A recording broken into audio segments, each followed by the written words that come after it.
사람 뒤 사람 인사하겠습니다. 복 있는 사람이 됩시다. 은혜 받읍시다.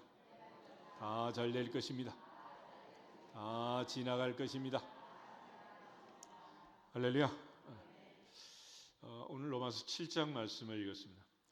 지난번에 로마서 6장까지 보고 어린이 주일, 또 어버이 주일, 부부 주일 말씀들을 보면서 잠깐 로마서를 또 둘러갔는데, 로마서 7장은 사도 바울이 이제 갈등하는 장면을 기록합니다. 오호라 나는 곤고한 사람이로다. 바울의 갈등을 보면 분명히 그는 하나님의 은혜로 구원받아 다메섹 도상에서 주님을 만나 그날부터 복음을 전한 하나님의 부름받은 사도로 사도의 사명을 감당했습니다. 그럼에도 불구하고 한편 그의 마음속에 지금 끝없는 갈등이 들어와 있는 것을 보게 됩니다. 우리 신앙생활하면서 이제 갈등의 문제를 해결하지 아니하면 궁극적으로 이제 신앙생활에 가다가 이제 주저앉을 수밖에 없고 머뭇할 수밖에 없고 좌로나 우로나 치우칠 수밖에 없습니다. 그래서 로마서 7장에 있는 이 갈등의 문제를 바울이 해결하고 이제 8장으로 넘어가게 되는데, 6장 23절 먼저 한번 읽어보겠습니다. 6장 23절에 보면 죄의 싹은 사망이요 하나님의 은사는 그리스도 예수 우리 주 안에 있는 영생이니라. 아멘. 바울은 여기서 분명히 이제 결론을 내렸어요. 죄의 싹은 뭐다? 사망이다. 하나님의 은사는 그리스도 예수 우리 주 안에 있는 뭐다? 영생이다. 그래서 우리는 사망의 길을 가는 게 아니고 영생의 길을 간다. 그러면 이제 생명길을 가고 영생의 길을 가는, 하나님이 세상을 이처럼 사랑하사 독생자를 주셨으니 이는 누구든지 저를 믿는 자마다 멸망하지 않고 영생을 얻게 하려 하심이니라. 할렐루야.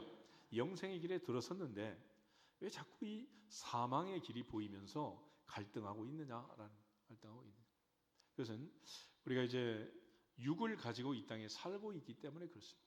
그러니까 내 마음 속에는 나만 있는 게 아니다. 바울이 말한 것처럼 아직도 죄가 내 속에 있고 선을 행하고 싶은 나도 있고 악을 행하고 싶은 나도 있고 주일날 교회 오고 싶은 나도 있고 오기 싫은 나도 있고 헌금을 하고 싶은 나도 있고 아까운 마음이 드는 나도 있고, 내 속에 나만 있는 게 아니라 왜 이런 갈등이 있느냐? 그럼 결국은 야고보 말한 것처럼 모든 사람이 이렇게 유혹을 받고 미혹을 받는 것은 자기 욕심에 끌려 미혹됨이니 욕심이 잉태한즉 죄를 낳고 죄가 장성하면 사망을 낳는다. 그러니까 우리 마음속에 욕심이 문제라. 몫이. 그래서 하나님께서는 누구에게도 시험을 받거나 시험하지도 않고 욕심을 부리거나 욕심과 관계없는 분은 하나님이시다. 그래서 야고보서 4장에 가면 너희가 얻지 못하면 구하지 아니하며 구하여도 얻지 못하면 정욕으로 쓰려고 잘못 구합니다. 이 욕심은 언제까지 역사하느냐? 바리새인처럼 그야말로 기도를 제일 많이 하는 그 사람, 정말 기도 대장 같은 그 사람 마음속에서 역사하고 있다는 거예요. 그러니까 사람은 외모를 보지만 나 여호와는 뭘 본다? 중심. 그러니까 하나님 앞에서의 문제라는 것입니다. 결과적으로 이 로마서 7장에 있는 이 갈등의 문제를 해결해야 신앙생활을 제대로 할 수가 있다. 요한 에슬레는 그래서 마지막에 갈등을 해결하고 회개하는 것은 호주머니다. 그러니까 헌금 시간에 갈등하지 않아야 진짜 신앙이 된다. 그러니까 하나님 앞에서 여전히 갈등하는 것, 그게 끊임없는 갈등이죠. 그러니까 우리가 할까 말까, 조금 기분 좋으면 하고 싶고 조금 기분 나쁘면 하기 싫고, 이게 전부 다 감정에 따라 휘둘리고 있는. 그래서 우리 신앙생활은 감정에 휘둘리면 안 되고 변함없는 1.1핵도 변함없는 말씀 중심으로 흔들리지 않기를 축복합니다. 그래서 하나님 중심, 말씀 중심, 교회 중심이 돼야 한다. 그런데 세상에서도 이제 어떤 결정을 할 때 결정과 갈등 사이의 구조를 보면 결정하기 전에 갈등을 해야지 결정 후에 갈등하시면 안 되는 거예요. 어제 이제 임직식이 끝났습니다. 이제부터는 갈등하시면 된다 안 된다? 된다 안 된다? 다른 교회 가고 싶다 갈등하면 된다 안 된다? 그럼 받지를 말아야지. 이제 갈등하면 어떻게 하냐고. 결혼식 끝났어. 그 다음날 신랑 신부 갈등하면 돼야 안 돼? 식을 하지 말아야지. 말이 되겠냐고. 우리 인사하겠습니다. 결정하기 전에 갈등합시다. 결정 후에 갈등하지 맙시다. 아멘. 그래서 전도서 5장을 한번 보세요. 전도서 5장에 보면 솔로몬은 우리가 하나님 앞에 서원하고 약속했으면은 지키라는 거예요. 해로울지라도 지켜라. 네 잔머리 가지고 좋지 않은 머리가 계산하지 말고 하나님의 방법으로 계산을 하라는 거예요. 전도서 5장 1절에서 7절을 같이 한번 보겠습니다. 너는 하나님의 집에 들어갈 때에 내 발을 삼갈지어다. 가까이하여 말씀을 듣는 것이 우매한 자들이 재물을 드리는 것보다 나으니 그들은 악을 행하면서도 깨닫지 못함이니라. 너는 하나님 앞에서 함부로 입을 열지 말며 급한 마음으로 말을 내지 말라. 하나님은 하늘에 계시고 너는 땅에 있음이니라. 그런즉 마땅히 말을 적게 할 것이라. 걱정이 많으면 꿈이 생기고 말이 많으면 우매한 자의 소리가 나타나느니라. 내가 하나님께 서원하였거든 갚기를 더디게 하지 말라. 하나님은 우매한 자들을 기뻐하지 아니하시나니 서원한 것을 갚으라. 서원하고 갚지 아니하는 것보다 서원하지 아니하는 것이 더 나으니 내 입으로 내 육체가 범죄하게 하지 말라. 사자 앞에서 내가 서원한 것이 실수라고 말하지 말라. 어찌 하나님께서 내 목소리로 말미암아 진노하사 내 손으로 한 것을 멸하시게 하랴. 꿈이 많으면 헛된 일들이 많아지고 말이 많아도 그러하니 오직 너는 하나님을 경외할지니라. 아멘. 하나님을 경외하라. 하나님만 두려워하라. 그랬습니다. 하나님과 약속은 하지 않아도 괜찮다. 그랬으면 약속을 했으면 어떻게 해라? 지키라는 거예요. 지켜. 그것이 하나님이 우리에게 주신 약속입니다. 그런데 이제 인간은 약속을 했는데 그 약속을 지키면 그만인데 마음속에 욕심이 들어가지고 또 딴 생각이 오는 거예요. 그러니까 갈등을 하는 거죠. 그래서 그때 당시는 그게 맞는데 세월이 지나고 보니 이게 또 맞는 것 같고 그래서 갈까 말까 살까 말까 먹을까 말까 할까 말까 자꾸 이런 갈등을 하게 되는 거예요. 그래서 바울이 로마서 7장에서 갈등의 문제를 다룬 것은 그는 이제 하나님의 사도로서 또 구원받은 성도의 대표로서 우리 모두를 대표해서 자기의 갈등의 문제를 풀면서 우리가 더 이상 갈등 없이 하나님을 잘 섬기도록 길잡이가 된 것입니다. 할렐루야. 그런 측면에서 로마서 7장 25절 결론으로 보겠습니다. 결론을 보시면 우리 주 예수 그리스도로 말미암아 하나님께 감사하리로다. 그런즉 내 자신이 마음으로는 하나님의 법을 육신으로는 죄의 법을 섬기노라. 아멘. 예수 그리스도로 말미암아 하나님께 감사하는 삶을 살고 있는 게 분명하지만 그럼에도 불구하고 내 마음은 하나님의 법을 섬기고 싶은데 내 육신에 욕심에 자기 욕망에 탐심에 묶여있는 이 육체는 기도하면서도 욕심을 부린다. 욕심. 그것이 바로 우리의 문제가 되는 거예요.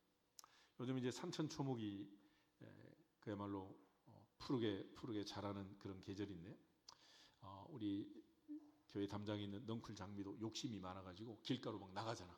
경계선도 모르고 막. 그 식물의 욕심이라 그래. 식물의 욕심. 또 여러분 찬양할 때도 혼자 막 소리 지르고 싶잖아. 막 그래가지고 지휘자가 그렇게 막 다독거리고 맞춰놔도 혼자 올라가고 싶어가지고 막 올라가잖아. 막. 그게 뭐야? 찬양하면서도 뭐를 해? 욕심을 부리는 거야. 욕심을. 기도하면서도 욕심을 부리는 거예요. 그것이 문제지. 그러니까 범사에 욕심을 부리면 안 돼요. 야고보서 4장에 너희가 얻지 못하면 구하지 아니하며 구하여도 얻지 못하면 정욕으로 쓰려고 잘못 구하기 때문이다. 그래서 너희 사랑하는 형제들아 속지 말아라. 온갖 좋은 은사와 선물은 위로부터 빛들의 아버지께로부터 내려오느니라. 할렐루야. 내 목소리가 크든지 작든지 하나님은 내 기도를 들으시느니라. 내 목소리가 크든지 작든지 하나님은 내 찬양을 받으시느니라. 아멘. 다 받으신다. 굳이 그걸 뭐 꼭 사람 앞에 하려고 하다 보니까 자꾸 그렇게 되는 거예요. 우리 모두가 하나님 앞에 겸손하게 갈등의 문제를 풀고 하나님께 인정받으시기를 주 이름으로 축복합니다. 그런 차원에서 결정하기 전에 갈등하고 결정 후에는 갈등하면 안 된다. 갈라디아서 5장 1절을 한번 찾아보겠습니다. 갈라디아서 5장 1절. 갈라디아서는 원래 이제 그 자유의 대헌장 그래서 진리를 알았으니 진리가 너희를 자유케 하리라. 예수님은 길이요 진리요 생명이고 나로 말미암지 않고는 아버지께로 올 자가 없다 말씀하셨는데 그 예수님께서 우리에게 주신 가장 큰 은혜는 뭐냐? 자유라는 거예요. 자유. 갈라디아서 5장 1절 한 절만 같이 보겠습니다. 그리스도께서 우리를 자유롭게 하려고 자유를 주셨으니 그러므로 굳건하게 서서 다시는 종의 멍에를 매지 말라. 아멘. 자유를 누리지 못하는 자를 갈라디아서 5장 1절에서는 뭐라고 했어요? 종이라고 했어요. 종. 이스라엘 백성들이 430년 종살이를 하다가 출애굽을 하게 됩니다. 출애굽을 했는데 그들은 1년, 2년, 10년, 100년이 아니라 사그마치 430년 종살이했어요. 뼛속까지 노예가 되고 종이 되어 있습니다. 그러니까 분명히 하나님께서 그들을 해방시켜가지고 홍해바다를 건너고 애굽의 10가지 재앙을 내리고 그들에게 자유를 주셔서 광야로 왔는데 시간만 나면 틈만 나면 고개를 애굽으로 돌리면서 우리가 어디로 돌아가자? 애굽으로 돌아가자는 거예요. 애굽으로. 이걸 가리켜 종의 근성. 1945년에 우리는 일본에서 36년 동안 식민지 생활하다가 해방됐습니다. 여러분 중에 뭐 만주벌판에 가서 독립운동하신 분 있어요? 아니면 뭐 일본 시대에 뭐 끌려가지고 일본 순사한테 뭐 고문을 당하신 분 있습니까? 우리 아버지 얘기 들으면 뭐 어마어마한 뭐 고문을 당하고 이런 얘기를 하시더라고요. 근데 우리 뭐 그런 거 없잖아. 근데 문제는 조상이 묶이면 자손이 묶이는 거예요. 그래서 한 번은 이걸 풀어줘야 되는 거지. 내가 풀지 않으면 내 자녀는 계속해서 묶여 있단 말이에요. 지금 뭐 일본이 지금 아무리 강대국이고 G2, G3 그러지만 이제 우리나라도 거기에 걸맞는 위상을 갖는 나라로 지금 성장하고 있잖아요. 그러니까 일본하고 축구해서 이제는 져도 된다 안 된다? 줘도 돼 안 돼? 안 돼? 그게 묶여 있어서 그래. 그걸 묶여 있다 그러는 거예요. 그러니까 새벽 2시에 축구를 해도 대한민국을 외쳐야 되는 거야. 조상이 묶인 게 아직도 자손이 풀지 못한 거예요. 그래서 이제 어느 정도 풀려야 되느냐? 그러면 일본 다 이기고 우리 쳐도 괜찮다. 그 정도 되면 우리는 자유하게 되는 거예요. 근데 안 된다. 돈을 부릅뜨고 새벽 2시 시간 맞춰놓고 막 알람 해가지고 시청 앞에 모여가지고 막 광화문에 모여서 막 이건 아직도 묶였다 풀렸다? 묶여 있는 거예요. 묶여 있어. 예수를 그렇게 믿으면 된다 안 된다? 안 된다는 거예요. 그래서 하나님께서 이스라엘 백성들을 430년 종살이에서 푸는 방법이 있어요. 어떻게 푸셨느냐? 민수기 6장을 한번 보세요. 민수기 6장 22절부터 27절에 보면 모세를 통해서 대제사장 아론과 그 자손들에게 제사장들에게 내 민족, 내 자녀들 이스라엘 민족을 축복해라. 축복해라. 그래서 하나님께서 시스템을 만드는 거예요. 모세가 광야에서 나와서 제일 먼저 한 일은 시내산에 가서 십계명을 받고 계명과 율례와 법도를 받았습니다. 그리고 성막을 건축했습니다. 그리고 그 성막에서 하나님을 제사하는데 타임을 정해요. 타임. 언제 했느냐? 아침 저녁. 하루를 시작하면서 하루를 마치면서 일상적으로 매일같이 제사를 드렸습니다. 일주일에 한 번씩 한 주간을 시작하고 마치면서 안식일 제사를 드렸습니다. 매월 초하루 한 달을 시작하고 마무리하면서 월삭 제사를 드렸어요. 매년 초하루 설날 나팔을 불면서 나팔절을 지켰습니다.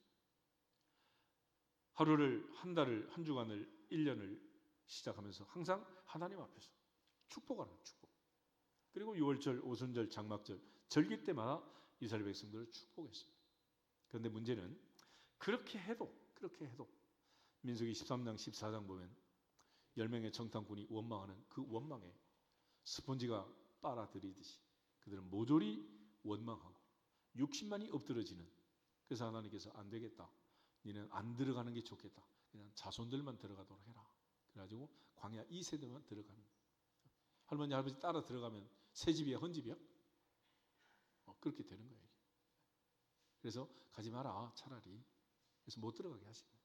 그러니까 우리 모두가 다 그야말로 하나님 앞에서 이 갈등의 문제를 풀지 않으면 안 된다. 그러니까 갈등의 문제가 풀리지 않은 할머니는 아무리 이뻐도 손잡으면 된다 안 된다? 그거 안 되는 거예요. 고부간의 갈등을 풀고 그 다음에 손자를 보셔야 돼요. 굉장히 중요합니다. 이게 안 풀리면 안 되는 거예요. 그러니까 항상 신앙생활 하면서도 우리가 예배가 먼저가 아니에요. 갈등의 문제를 푸셔야 돼요. 그리고 하나님을 기쁘게 하는 그 기쁨으로 하나님을 찬송하고 목숨을 다해서 하나님께 기도하고 뜻을 다해서 주의 말씀을 듣고 오해하지 말고 특별히 힘을 다해서 봉헌하고 하나님 사랑합니다. 고백하고 사랑받는 예배자가 되기를 주 이름으로 축원합니다. 그래서 하나님께서 이스라엘 백성들을 개조할 때 그들을 혼을 내고 매를 때려서 될 일이 아니라는 매일같이 축복하는 22절부터 27절 보겠습니다. 여호와께서 모세에게 말씀하여 이르시되 아론과 그의 아들들에게 말하여 이르기를 너희는 이스라엘 자손을 위하여 이렇게 축복하여 이르되 여호와는 내게 복을 주시고 너를 지키시기를 원하며 여호와는 그의 얼굴을 내게 비치사 은혜 베푸시기를 원하며 여호와는 그 얼굴을 내게로 향하여 드사 평강 주시기를 원하노라 할지니라 하라. 그들은 이같이 내 이름으로 이스라엘 자손에게 축복할지니 내가 그들에게 복을 주리라. 아멘. 그래서 하나님께서 엄격하게 구별하는 게 있어요. 사람이 주어일 때는 축복합니다. 축복. 하나님이 주어일 때는 복을 주신다. 그래. 우린 서로 뭐하라고? 축복하는 거예요. 축복. 축복은 복의 꽃배기가 아니라 우린 축복하는 거예요. 축복. 그래서 핍박하는 자, 저주하는 자, 원수라도 저주하지 말고 어떻게 해라? 축복해라. 그래. 축복해라. 그래서 심지어 예수님도 하늘로 올라가실 때 제자들을 축복하면서 올라가셨어요. 복은 누가 주시냐? 성부 하나님이 복을 주시는 거예요. 그러니까 그 복을 받기 위해서 우리가 서로 할 일은 뭐 하는 거다? 축복하는 거예요. 그래서 너희 말이 내 귀에 들린 대로 내가 행하리라 그랬죠. 여러분 칭찬받기를 원하지. 근데 성경을 보면 칭찬받기를 원하면 안 돼. 뭐 받기를 원해야 돼? 축복. 서로 축복하고 축복받는 거예요. 아멘. 옆 사람 앞뒤 사람 인사하겠습니다. 오늘도 복 많이 받으세요. 근데 밥을 먹으려면 밥을 지어야 먹지. 지은 게 없는데 어떻게 먹겠어? 다시 오늘도 복 많이 지으세요. 아멘. 그래야 복을 잡수시고 행복하게 되는 거지. 복도 안 짓고 그냥 뭐. 그러니까 하나님 앞에서 이스라엘 백성들에게 매일같이 이렇게 하려면 거저 받았으니 거저 주어라. 근데 지금까지 430년 종살이하면서 받은 게 없단 말이에요. 그래서 하나님께서 10가지 재앙을 내리고 홍해바다를 건너고 하늘에서 매일같이 만나가 내려오고 반석에서 생수가 터지고 그야말로 물 붓듯 기름 붓듯 부어가지고 복을 주셔서 이렇게 축복했는데 그들 입에서는 원망이 나오고 애국으로 돌아가자. 그때가 그립다. 이러면서 이스라엘 백성들이 하나님을 원망하는 거예요. 이러한 갈등 속에서는 하나님께 예배하는 게 올라간다? 안 올라간다? 올라갈 수가 없는 거예요. 그러므로 항상 하나님 앞에서 우리 모두가 다 서로 축복할 수 있도록 마태복음 18장에 하면 두세 사람이 내 이름으로 합심해서 기도할 수 있도록 서로 화해하고 축복하고 하나가 되기를 축원합니다. 그러니까 진실로 자기보다 남을 낮게 여기고 겸손하고 온유한 주님의 마음으로 서로 축복하는 거예요. 그래야 이게 이제 갈등이 풀리는 거죠. 만약에 이게 안 풀린 상태에서는 될 수가 없는 거예요. 그런 차원에서 사도 바울은 오라 나는 곤고한 사람이다 이런 고백을 하면서 예수님의 은혜가 아니면 풀릴 수 없는 거예요. 풀릴 수가 없어요. 우리 모두가 다 서로 축복하고 저 배가는 날까지 하나님의 복을 누리기를 주 이름으로 축원합니다. 그래서 예수님께서도 어느 집에 가든지 평안하기를 빌고 받으면 좋고 또 못 받으면 누가 받고 내가 받는다 그랬잖아요. 땅에 떨어지지 않아요. 항상 하나님 앞에서 서로 축복하고 복 받는 사람이 되기를 주 이름으로 축원합니다. 다시 한번 인사하겠습니다. 오늘도 복 많이 지으세요. 오늘도 복 많이 받으세요. 할렐루야. 그러니까 복 있는 사람이 된다는 것은 얼마나 하나님께서 원하시는 일인지 몰라요. 그래서 여호와는 내게 뭐를 주고 싶다? 복이 주고 싶다. 복, 은혜와 평강을 주고 싶다. 하나님의 형상으로 남자와 여자를 만드시고 하나님은 사람에게 복을 주고 싶었다. 복. 그러므로 영혼이 잘된 같이 범사가 잘되고 건강하도록 하늘의 복, 땅의 복, 원천의 복, 젖먹이는 복, 하늘의 신령한 복과 땅의 기름진 복이 언제나 하나님이 약속하신 모든 복이 넘치기를 주 이름으로 축원합니다. 그런데 이러한 복을 받으러 하나님께 나와서 예배하면서도 갈등 속에 있게 되면 아무 의미가 없다는 거예요. 그래서 오늘 사도 바울은 로마서 7장에서 이 문제를 이제 가지고 예로 들고 있어요. 그러면 육가운 측에 따라서 언제 그러면 우리가 해방이 되었느냐? 하나님은 세상을 이처럼 사랑하사 독생자를 주셨고 주님은 나를 사랑하사 나를 위해 자기 자신을 버리시고 우리 영생을 이미 2000년 전에 십자가에서 주신 거 아니겠어요? 그러니까 우리는 해방 언제 받은 거예요? 2000년 전에 받은 거예요. 2000년 전에. 그런데 아직까지 묶여가지고 여기서 벗어나지 못하고 아직까지 용서하지 못하고 사랑하지 못하고 축복하지 못하고 서로 갈등하고 있다면 이거는 참 안타까운 일이죠. 그런 차원에서 오늘은 이 갈등의 문제를 풀고 진리를 알았으니 진리가 너희를 자유케 하리라 하신 말씀처럼 사도 바울이 선포했던 영적 승리를 선포하고 하나님의 은혜 안에서 자유하기를 주 이름으로 축복합니다.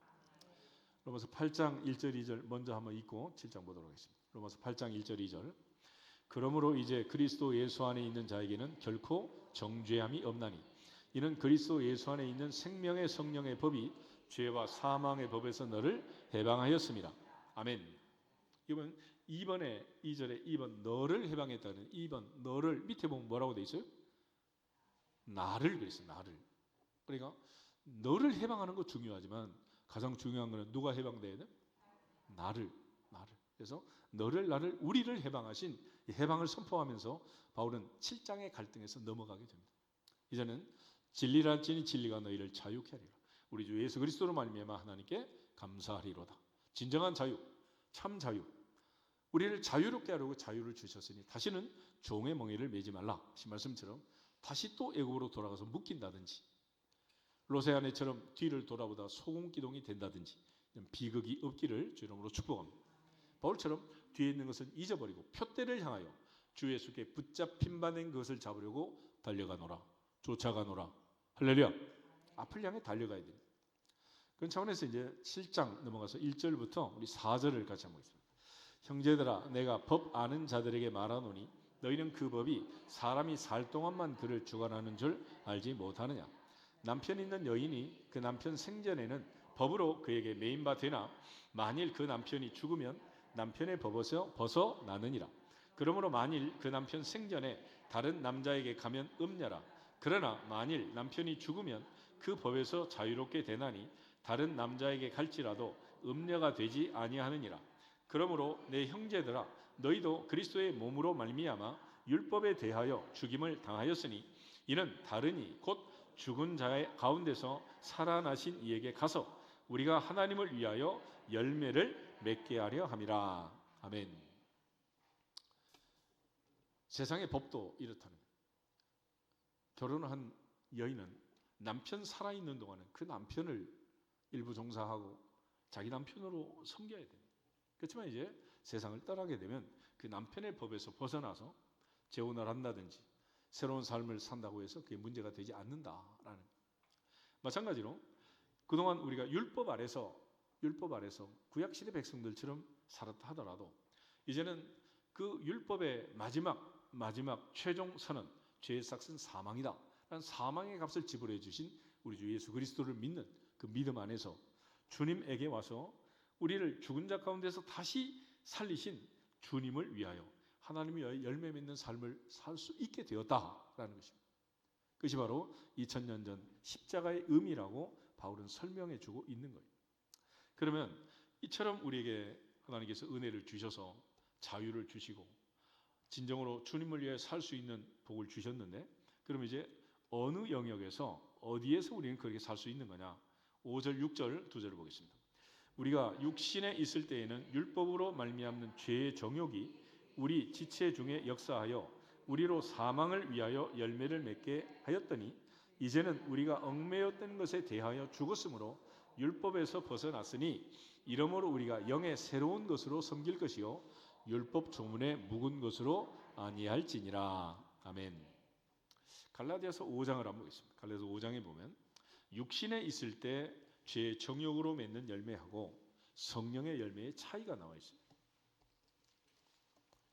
갈라디아서 5장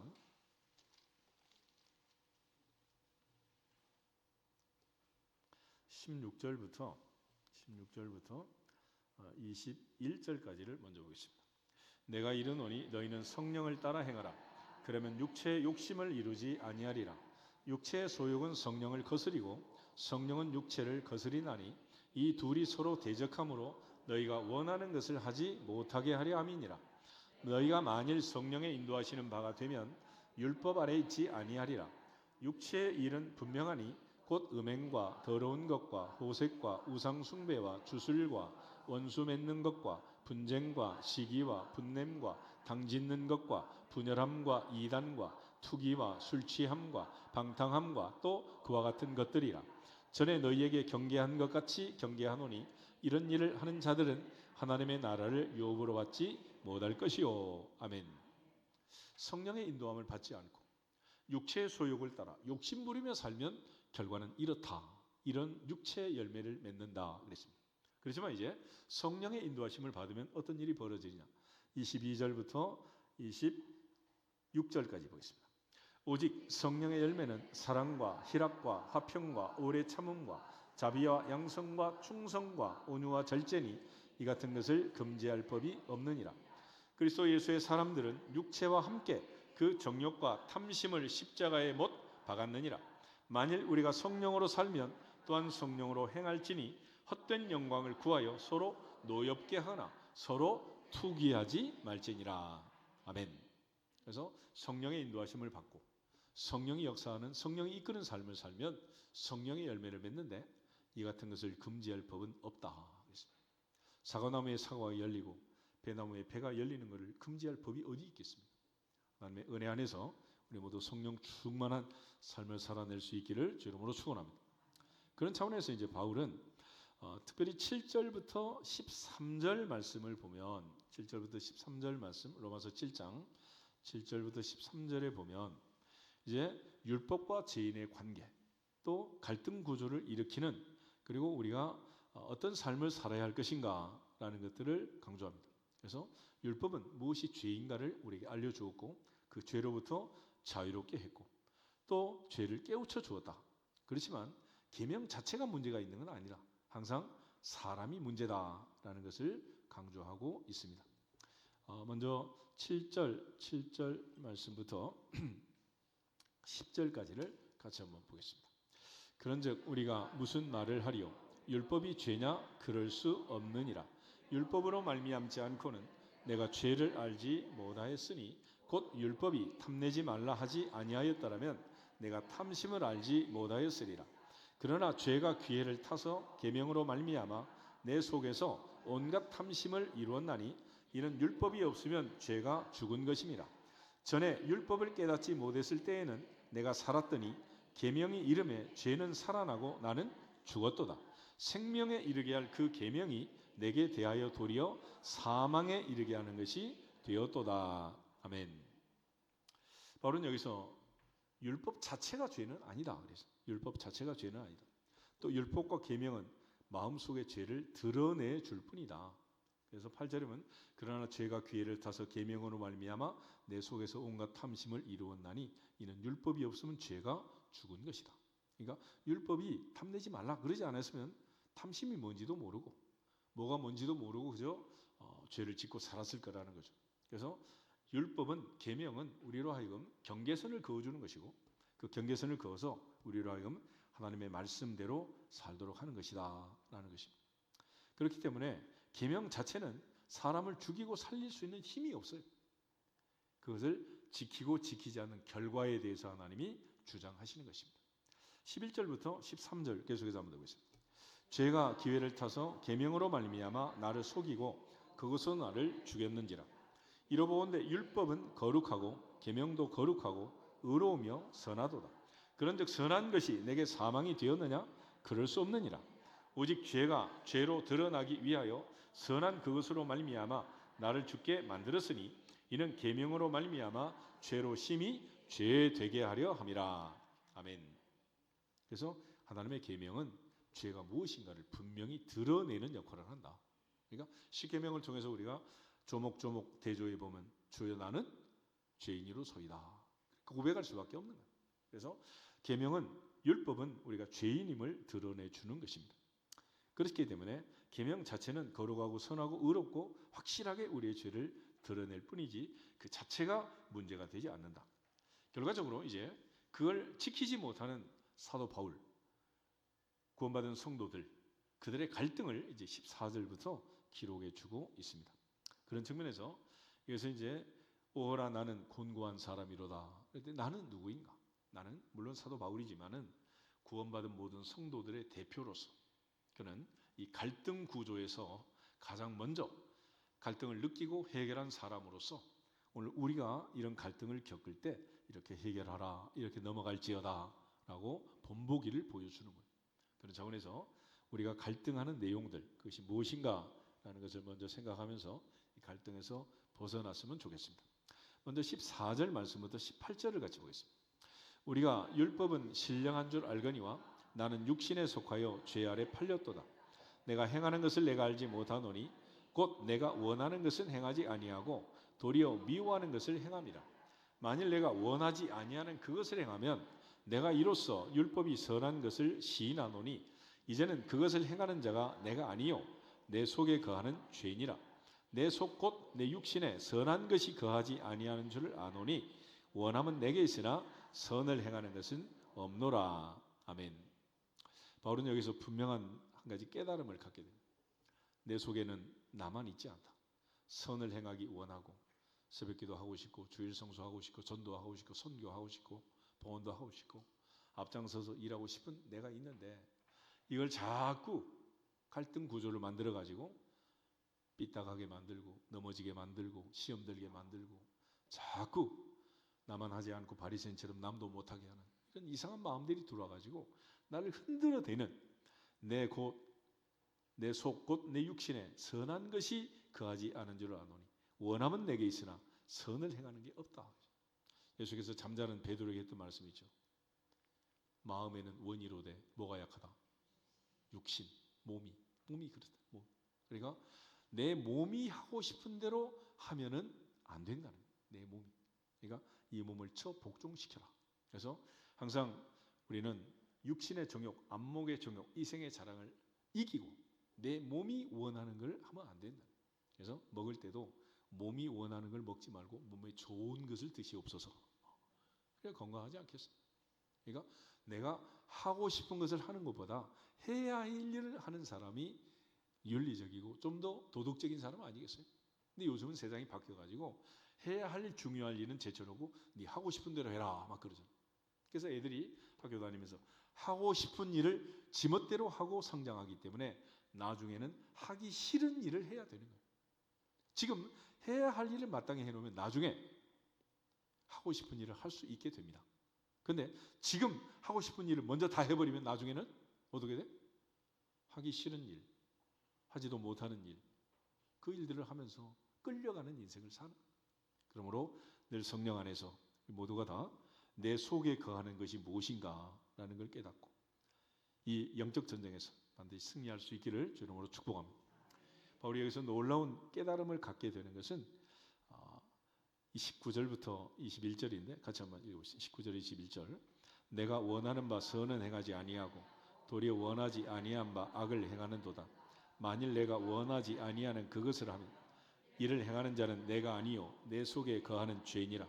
그러므로 내가 한 법을 깨달았노니 그 선을 행하기 원하는 나에게 악이 함께 있는 것이로다. 아멘.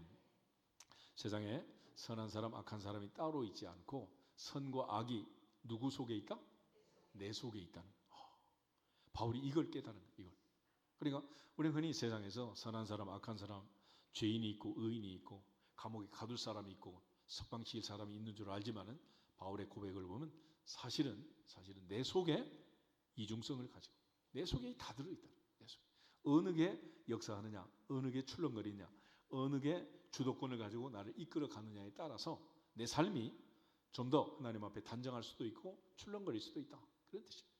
그런 차원에서 이제 바울이 깨달은 이 놀라운 법은 선을 행하기 원하는 나에게 악이 함께 있다. 그랬습니다. 그럼 어떻게 할 거냐? 창세기 4장 한번 찾아보세요. 창세기 4장을 보시면 하나님께서 아담의 아들 가인에게 찾아오십니다. 그 가인이 동생 아벨을 죽이고 싶어 막. 그래서 죽이고 싶고 분노하는 그 가인에게 하나님 말씀을 하세요. 4절에서 7절을 같이 보겠습니다. 아벨은 자기도 양의 첫 새끼와 그 기름으로 드렸더니 여호와께서 아벨과 그의 제물은 받으셨으나 가인과 그의 제물은 받지 아니하신지라. 가인이 몹시 분하여 안색이 변하니 여호와께서 가인에게 이르시되 내가 분하여 하면 어찌 됨이며 안색이 변하면 어찌 됨이냐. 내가 선을 행하면 어찌 낯을 들지 못하겠느냐. 선을 행하지 아니하면 죄가 문에 엎드려 있느니라. 죄가 너를 원하나 너는 죄를 다스릴지니라. 아멘. 죄는 너를 원한다. 그래서 너는 죄를 어떻게 한다? 다스려야 한다. 끌려가면 안 된다. 그러니까 끊임없는 육신의 정욕, 안목의 정욕, 이생의 자랑으로 죄는 자기 욕심을 가지고 유혹하고 미혹해서 우리랑 같이 죽자는 거야. 같이 죽자. 그렇지만 너는 죄를 다스려야 한다. 물리쳐야 한다. 그래서 가인에게 하나님께서 경고의 말씀을 주셨음에도 불구하고 그는 이 죄를 물리치지 못하고 동생을 죽이고 만. 그러니까 항상 감정을 내가 다스리지 못하면 결국 감정이 나를 끌고 다니는 것입니다. 내가 세상을 살면서 감정을 다스리지 못하면 감정이 나를 끌고 다녀. 그래서 사람이 감정적으로 해결하는 문제는 항상 문제가 많지요. 그렇죠? 그래서 여러분들이 물질을 잘 관리하지 못하면 나중에는 물질이 나를 끌고 다니면서 빚쟁이를 만들고 비참하게 만든단 말이에요. 내가 자식을 잘 양육하지 못하면 결국 자식이 내 인생을 끌고 다니면서 망가뜨려요. 그런 차원에서 하나님 앞에서 죄는 너를 원하지만 너는 죄를 다스리라 하는 것은 가장 중요한 샘플이 되는 문장이에요. 이 문장을 잘 이해해서 나는 무엇을 다스리는 사람이 되어야 할 것인가 라는 것을 생각하면서, 그러니까 우리가 자기의 마음, 생각, 이 감정을 잘 못 다스리면 힘든 거죠. 그래서 항상 다이어트는 언제부터? 내일부터. 왜 그래? 못 다스리니까. 이게 이제 문제인 거지. 그러니까 항상 하나님 앞에서 너는 다스려야 한다. 다스려야 한다. 그래서 창세기 1장에서도 땅을 다스리라. 하늘과 땅의 모든 것들을 다스리라. 다스려야지. 안 그러면 내가 끌려가게 돼 있다. 끌려가게 돼 있어. 그런 차원에서 이제 하나님께서 주신 은혜 안에서 모두가 다 선을 행하고 싶고 죄를 미워하고 하나님을 기쁘게 하고 변함없이 하나님을 섬기고 싶지만은 우리의 육신이 연약해서 육신의 갈등 구조 때문에 늘 넘어지는 거예요. 그러면 이게 언제 끝나느냐? 이 육신의 장막을 벗어서 영원한 천국에 갈 때까지 마지막 순간까지 사탄은 우는 사자처럼 우리 유혹할 거예요. 유혹해. 그래서 평생 하나님 잘 섬기다가 마지막 순간에 부인하는 사람도 있을 수 있다 없다? 있다는 거예요. 그게 이제 무서운 거지. 그러니까 끝까지 마지막까지 최후까지 흔들리지 않고 주만 바라볼지어다. 주만 바라볼지어다. 그 방법을 바울이 이제 로마서 7장 25절에서 결론을 내린 거예요. 어떻게 해야 되느냐? 7장 25절. 7장 25절 한 절만 같이 보겠습니다. 우리 주 예수 그리스도로 말미암아 하나님께 감사하리로다. 그런즉 내 자신이 마음으로는 하나님의 법을 육신으로는 죄의 법을 섬기노라. 아멘. 오호라 나는 공고한 사람이라. 이 사망의 몸에서 누가 나를 건져낼 수 있느냐? 오직 한 분, 우리 주 예수 그리스도. 십자가에서 나를 사랑하사 나를 위해 자기 자신을 버리신 예수 그리스도의 피값으로 구속고 제사함을 받아 하나님의 자녀가 되었으니 이제는 우리를 구원하신 예수 그리스도로 말미암아 우리에게 생명을 주신 아버지 하나님께 감사할지어다. 감사할지어다. 신앙생활의 가장 중요한 태도, 애티튜드는 감사하고 자족하는 것입니다. 결과적으로 이 감사와 자족이 신앙생활을 승리자로 이끄는 것이고 우리의 모든 삶을 변화시키고 하나님 앞에서 더 이상 죄에 팔려가지 않고 죄를 이기고 충성할 수 있도록 복을 주시는 가장 중요한 태도인 줄 알고 항상 기뻐하라, 쉬지 말고 이더라, 범사에 감사하라. 이것이 그리스도 예수 안에서 너희를 향하신 하나님의 뜻이다. 그 뜻을 이루어 드리는 우리 모두가 되기를 주님의 이름으로 축복합니다. 어제 임직식에도 고린도전서 15장 57절 8절 두 절 말씀을 마지막에 새겨드렸는데 집에 가서 읽어보시고 성경 한번 찾아보세요. 고린도전서 15장 57절 8절 다시 한번 읽고 마무리하도록 하겠습니다. 궁극적으로 이 세상에 사는 동안 하나님 주신 은혜 안에서 사망의 음침한 골짜기를 다닐지라도 바울은 두렵지 않았다 그랬습니다.